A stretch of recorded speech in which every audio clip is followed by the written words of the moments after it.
Hi everybody. Today what I've got is a 10-ish minute introduction to editing in Pro Tools using speech as the example.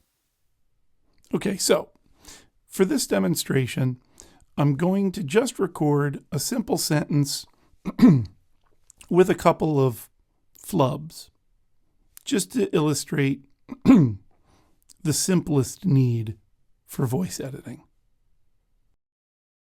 So to clean that up, there are two things I need to check first to make sure everything's set up properly to function the way I intend it to function. First, I want to make sure that this button, Link Timeline and Edit Selection, is lit up.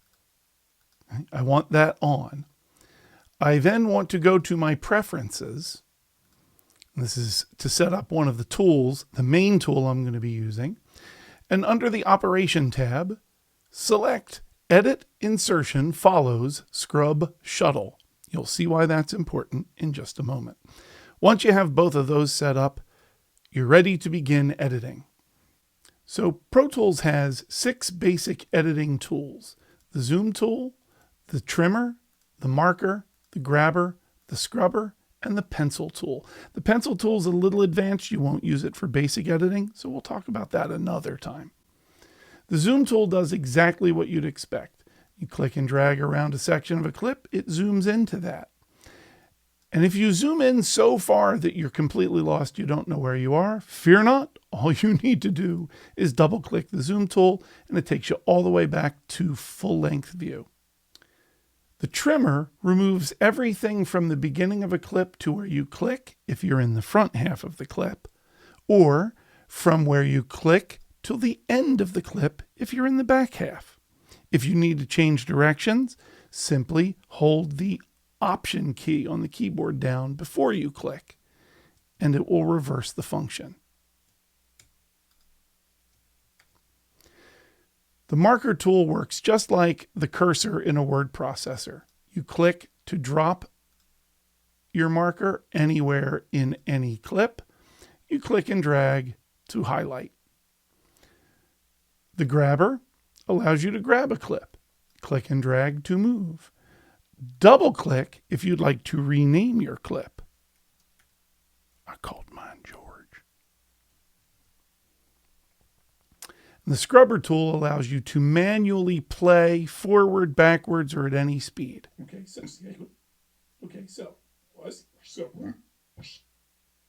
Very helpful in finding edit points. So, interesting little backstory on this. The reason that's called the scrubber tool is that back in the old days of analog, in order to find your edit point, what you used to have to do was to manually move the tape back and forth across the heads. And it kind of looked like, wax on, wax off, scrubbing, right? And the tape would move across the heads. When you found your edit point, you'd make a mark on the playback head with this China marker, white China marker, so it would show up. You'd pull the tape out, put it on this cutting block here, and slice it with a razor blade. And the first thing I'm going to do is to get rid of the little thing at the beginning. Okay, so for this demonstration, I don't need okay so. So let's get rid of that. I'm going to mute the original and come down onto the second track to edit. So what I'm going to get to do most of my work is my scrubber tool. Once I have my scrubber tool, I can scrub, and I scrub by clicking and dragging the mouse. So as I'm doing that, I'm pressing the mouse button down, holding it, and dragging the mouse back and forth. Obviously, I move the mouse, nothing happens if I press the button. And to make a clean edit, what I need to find is what's called a null point or a zero crossing. This is basically where there's no level. So if you look over here, my level meters, when I drag across where there is sound, you'll see green. What I want to find is a no green, meaning no level. Right there is a decent point. There is no level. When I let go, because I have insertion follows scrub shuttle selected under my preferences, the cursor gets dropped or inserted in my timeline right there. Now I want to get rid of everything from that point all the way back to the beginning of the file. To highlight everything from that point back to the beginning of the region, I just use a handy dandy keystroke. I hold Option and Shift down while I hit Tab. And it highlights everything from where I dropped my cursor to the beginning of my clip. And then all I have to do to get rid of it is hit Delete. Now something interesting happened. I leave a blank spot. I don't want a blank spot. I want this at the beginning of my file, right? Undo. The reason it did that is because I'm in slip mode. Slip mode allows clips to move freely along the timeline in the playlist here. Shuffle mode, on the other hand, up here, when you move a clip, it snaps to the next clip boundary. In this case, it'll snap to the beginning of the file. So when I tap Delete on the keyboard, whoopee! For this demonstration, beauty. I'm going to zoom in using my keystrokes. And just to make it even that much more clean, I'm going to put a little fade in at the beginning.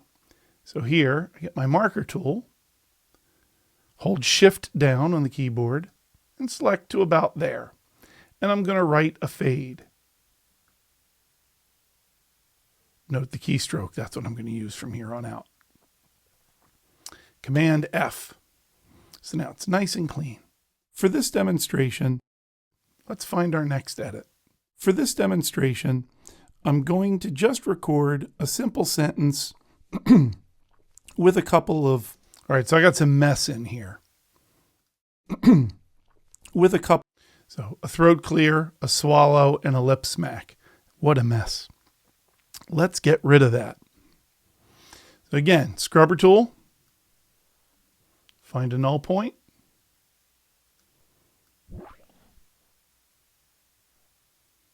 There we go. And now I'm holding the Shift key down while I scrub. This is going to be tricky. Clean spot. I let go. Staying in shuffle mode, when I hit delete, this clip will, what becomes this clip will snap to this clip. Observe. Now to make sure it's clean, there's no snap, crackle, pop, or anything on the edit point. I'm going to go back and play through it.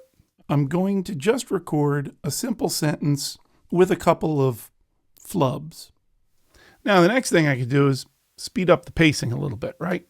For this demonstration, I'm going to, well, there's a little lip smack we don't need. Let's get rid of that. Same deal. Scrubber, find a null point. Shift scrub, find another null point. Get rid of it.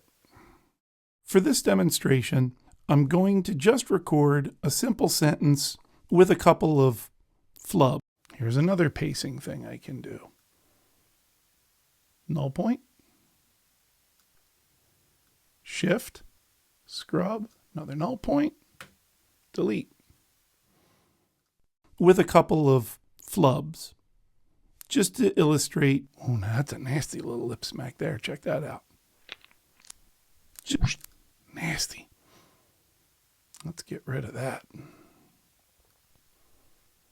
Again. Shift scrub.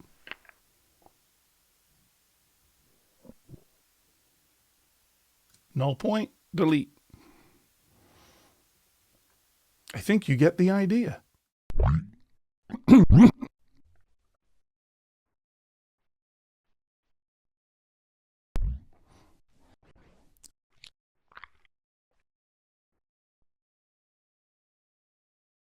Most need for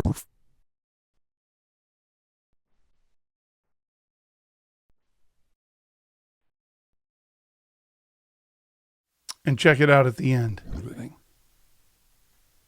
You can hear me hit the space bar to stop recording. Got to get rid of that. And we don't need all this ballast at the end either. Now here it doesn't matter if I get a null point because I'm going to put a fade out on. To highlight from the place I dropped my cursor to the end of the clip, I hold Shift down and hit Tab. That one more time. Shift, Tab. And then delete that. Find the place I want my fade to start. Shift, Tab to highlight. Command F to put the fade in. Or the fade out in. And here's what we did. Here's our original. Okay, so for this demonstration, I'm going to just record a simple sentence with a couple of flubs, just to illustrate the simplest need for voice editing. And here's where we ended up. For this demonstration, I'm going to just record a simple sentence with a couple of flubs, just to illustrate the simplest need for voice editing. There you have it. If you didn't know any better, you'd have thought I read it that way to begin with, right? And that's the key. Your finished edit should never sound edited.